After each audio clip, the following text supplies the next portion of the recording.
आज हमारे पास है हेनरिक फेक्सीज की किताब the art of reading minds की समरी। अब ये नाम सुनकर लगता है कि कोई जादू टोने या किसी सुपर पावर की बात हो रही होगी, लेकिन ऐसा बिल्कुल नहीं है।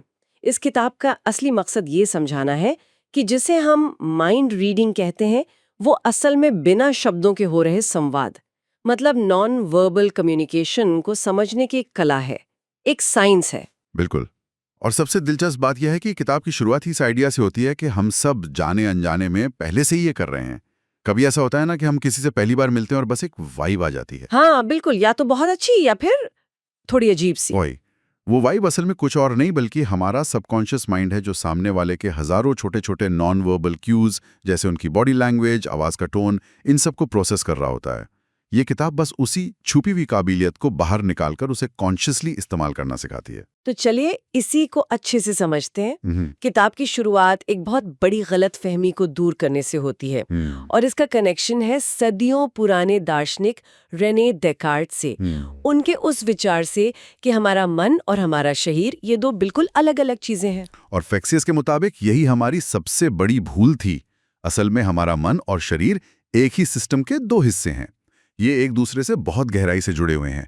ऐसा कोई भी विचार नहीं है जिसका असर शरीर पर ना पड़े, और शरीर की कोई भी ऐसी हरकत नहीं है जिसका असर मन पर ना हो। इसका कोई उदाहरण है? हाँ, एक क्लासिक उदाहरण है। अगर किसी को बस आंखें बंद करके ये कल्पना करने को कहा जाए कि वो एक खट्टे नींबू को दांतों से काट रहे हैं, तो मुंह में पानी आ जाएगा। बिल्कुल, ज्यादातर लोगों के मुंह में सच में पानी आ जाएगा। दिमाग कल्पना और हकीकत के बीच का फर्क नहीं समझ पाता और शरीर तुरंत रिएक्ट करता है। यही कनेक्शन इस पूरी कला की बुनियाद है। ठीक है, तो ये कनेक्शन तो समझ आ गया कि मन और शरीर एक हैं। पर अगर हमें किसी को वाकई समझना है तो पहला कदम क्या होगा? किताब में रैपो शब्द पर बहुत जोर दिया गया है। ये शब्द आजकल कॉर्पोरेट दुनिया में बहुत चलता है, पर किताब कहती है कि इसके बिना कुछ भी मुमकिन नहीं।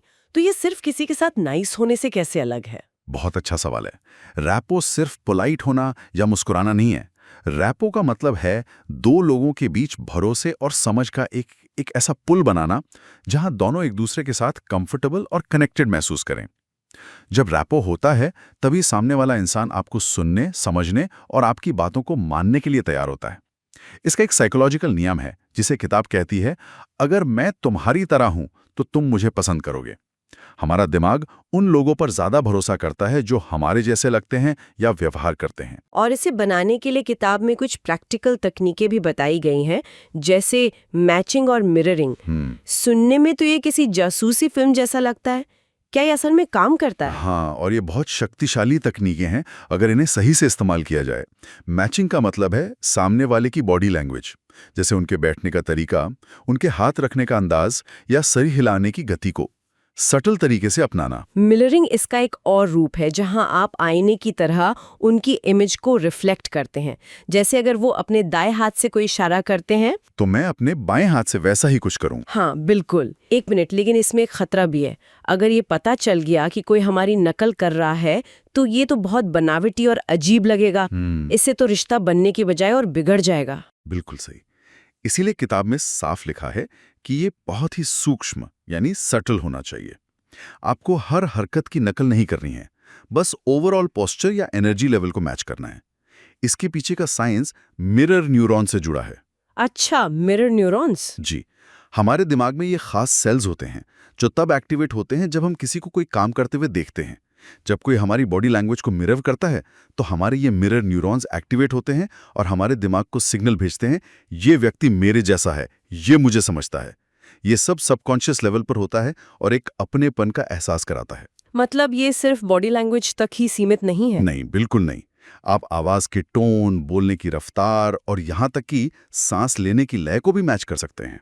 अगर कोई बहुत धीरे और शांत होकर बात कर रहा है और आप बहुत तेजी से और ऊंची आवाज में बोलें तो एक डिस्कनेक्ट महसूस होगा। सही बात है। वहीं अगर आप भी अपनी स्पीड थोड़ी कम कर लें तो एक सिंक बन जाता है। इसी से जुड़ा एक और बेहतरीन तरीका है ओपिनियन आइकिडो।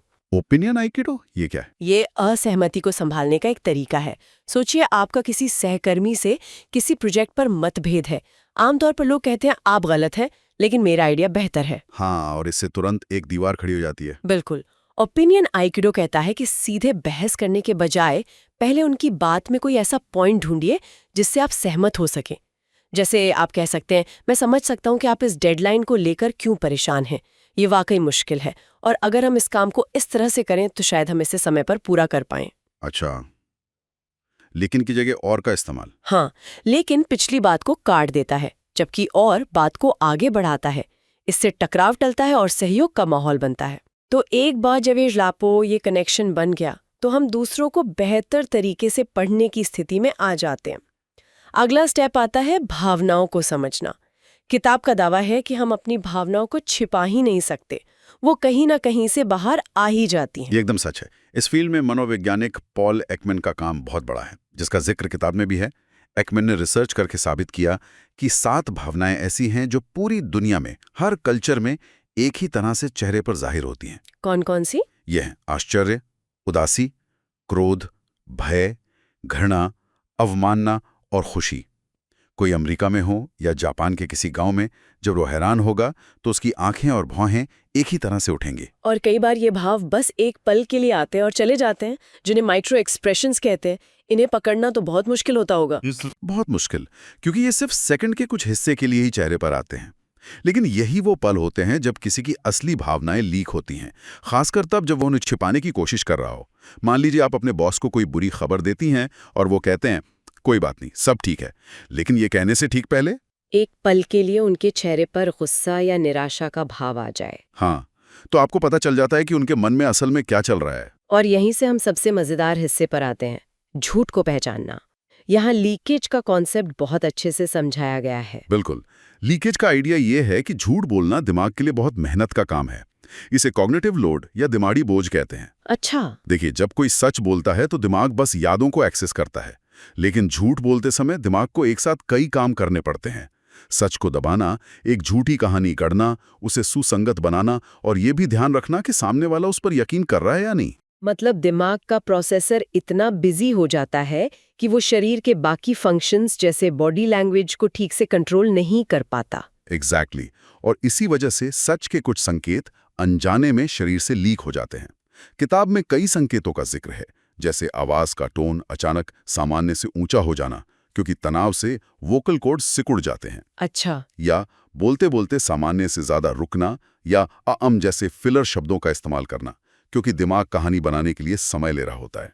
मैंने ये भी पढ़ा है कि लोग झूठ बोलते समय अक्सर अपने चेहरे, खासकर नाक या मुंह को छूते हैं। या ये सच है? हाँ, ये एक आम संकेत है, हालांकि इसकी वजह दिलचस्प है।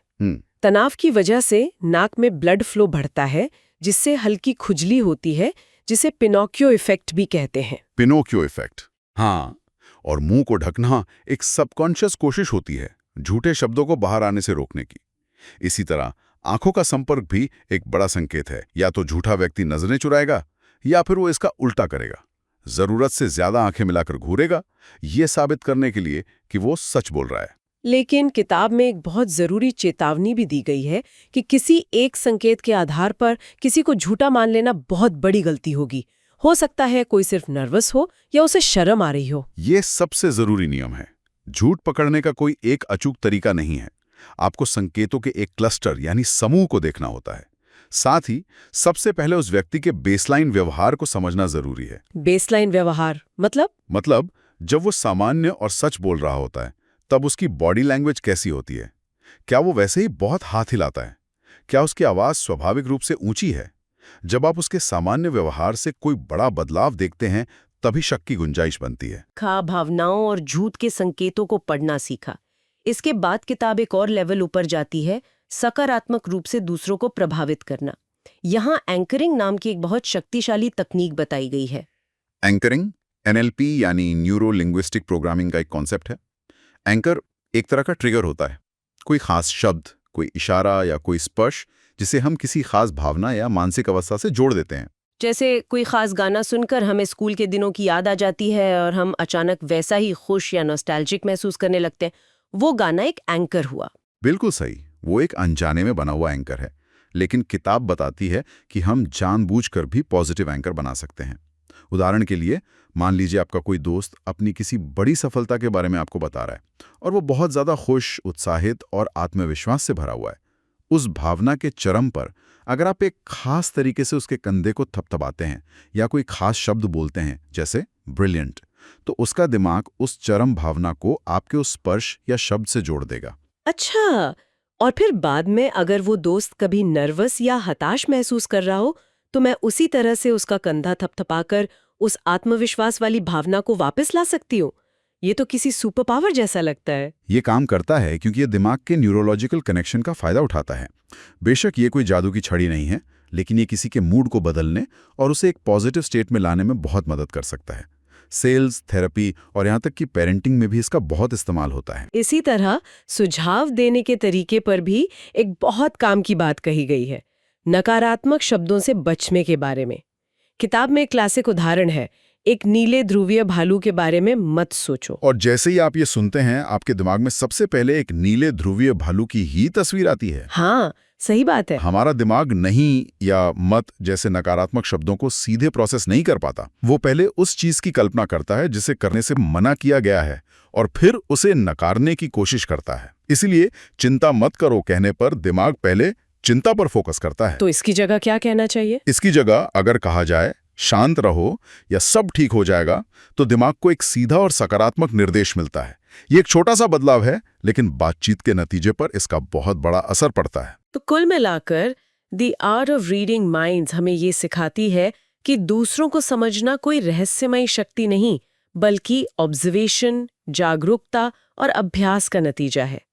ये रैपो बनाने से शुरू होता है, फिर अशाब्दिक संकेतों को पढ़ने, भावनाओं को पहचानने और आखिर में जिम्मेदारी के साथ दूसरों को सकारात्मक रूप से प्रभावित करने की कला तक जाता है। इस किताब का सार यही है कि जब हम अपने से ध्यान हटाकर पूरी तरह से दूसरे व्यक्ति पर ध्यान देना सीखते हैं, वो क्या कह रहे हैं, कैसे कह रहे हैं और उनका शरीर क्या कह रहा है, तो हमारे रिश्ते अपने आप गहरे हो जाते हैं और हमारा संवाद ज्यादा प्रभावी हो जाता है।